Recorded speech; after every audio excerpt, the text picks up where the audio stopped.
and Douglas. And I must say, I thought I was bracing myself, and it's been an awesome chat. And I'm looking forward to catch up again soon with you guys and continue the discussions and the collaborations.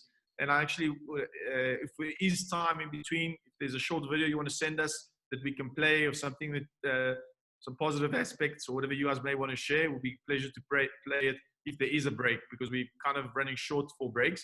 But would love to showcase some of your work.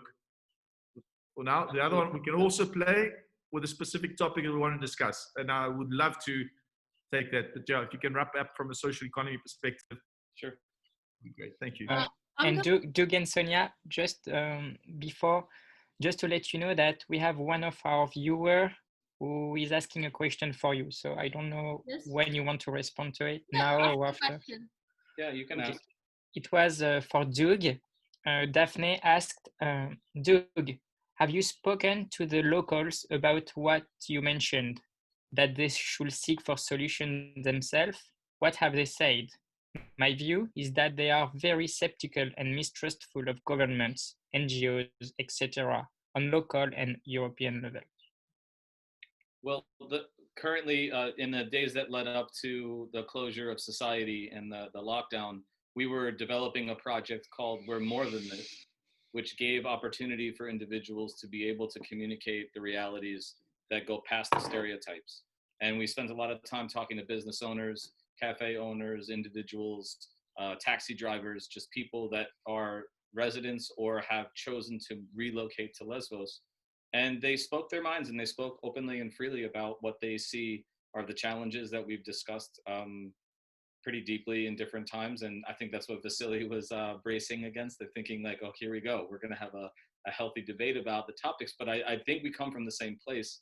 And a lot of the individuals that were communicating their concerns, they had some sense of like a distrust towards NGOs. I think that does come from a steady diet of media that keeps communicating to them that NGOs should not be trusted. But at their core, every single individual talked about what Vasily said, is that their community has irreparably changed. And what are we supposed to do about it? How can we solve the problems if we're not given an opportunity and supports? And I keep coming back to what we talk with our students about, is that when they're developing an idea for a project or a story, a fiction story, or even one that's rooted in fact, is that your central character will shift from passive to reactive to active. And if you do that successfully in a story, the film will, the media piece will be impactful. And right now, I feel that most of the people on Lesbos are stuck in the reactive phase from all centers of the essential debate. And the only place that they're going to get to become active is in the middle. And that's what we have to do. We have to push for them all to listen to each other, to engage with each other. And as Peter said, they're not going to all agree, but that doesn't mean that there isn't commonality and that there isn't an opportunity for people to work together to create solutions to these problems that impact the larger community. And I think that in social economy, that there are opportunities for this to happen. And I'll let Sonia extend that, but that's what we're fighting for in Lesbos in particular. Well, I actually had a side note. I'm going to allow myself for this one very briefly. At the beginning of the year, I was in Ghana for a project that refugees as well. And Ghana was presented to us, by the way, as a very successful story when it comes to handling refugee issues. It's not completely a success story, but there are certain things that work there and could actually work on places like Lesbos. A very short thing, a very basic thing that nobody actually thought about when humanitarian organizations started coming to Lesbos, was that local communities, the ones that are living close to refugee camps, are receiving only the negatives from being close to refugees. Which means, yes, there are small crimes, mostly thefts.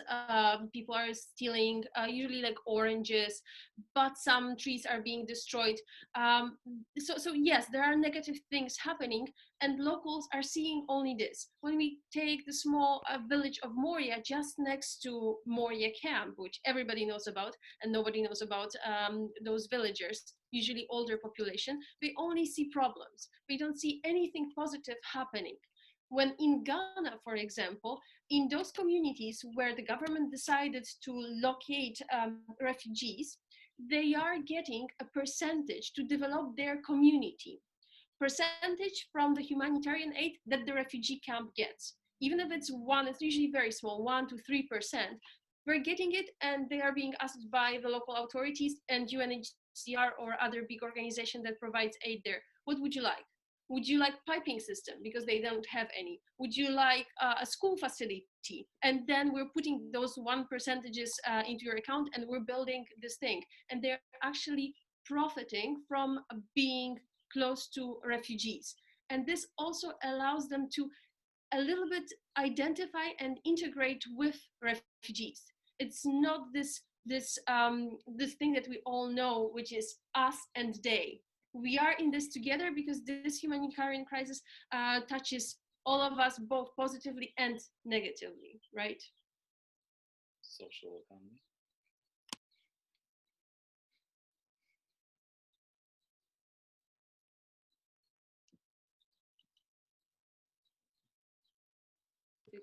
Sorry, just one final thought on Vasily, you're muted.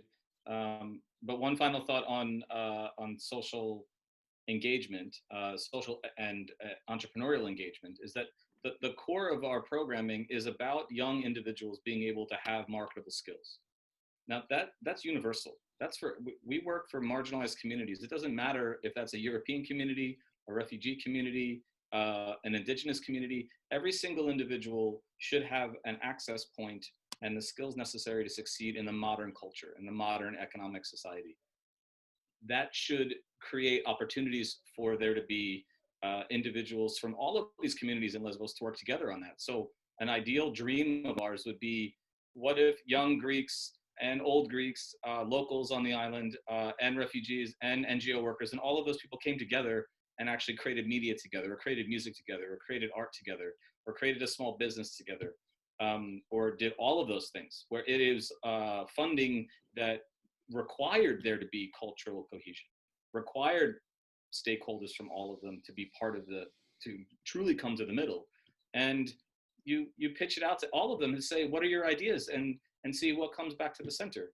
And then we develop those ideas. It can be an incubator of amazing opportunities that benefit everyone.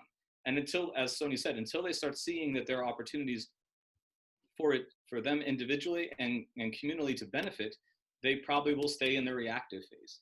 They won't get into the active aspect of how to move forward from here. Douglas, all excellent points. And again, the next panel is going to address a lot of those things. So it would be of interest. And if you guys are on board, to comment and insight, because I think it'll be of interest in terms of what the panel is going to be talking. And through the discussions yesterday, there's actually a project that we would like to take forward as well. But I just want to say something that, and it's maybe somewhat controversial in some ways, is that the economy on Lesbos is booming. No one's talking about it. No one is talking about it. But the highlight that I want to make about this is that, and to Sonia's point, this is not about economy. This is not necessarily, money always has an impact. But people are being, on Lesbos, a lot of people feel that their home is not home anymore. So, and saying, how can I be active towards embracing the new home, why must the people accept that? You know, and I completely understand them. And they completely, you know, why must, from their perspective, why must they change their lives, you know, to accommodate others in their home? So we just need to be conscious that it's not an economic thing. And just from a discourse perspective, no one is actually, and it comes to the point, I don't know if it's a cultural thing, but no one wants to say that they're benefiting from someone else's misery. So no one's, you know, this dialogue about, so we're only hearing negative, no positive stories. And because people are not being active in getting involved. So this balance, we need to find the balance, exactly what you're saying. Your ideas are phenomenal. The work is extraordinary. And I really want us to continue these things and see, and have a dialogue about this specific point they just mentioned, yeah, and the question that I asked you on the thing that will just take too long right now to unpack. So we got to move on to Rudy. But thank you all for an amazing discussion and for all your contributions. It's been awesome, and look forward to continuing them. Well, thank you very much. Thank you very much for having us on, and we're happy to engage and into the future, not just today. So thank you very much, and thanks to everyone else who was part of this. Pleasure.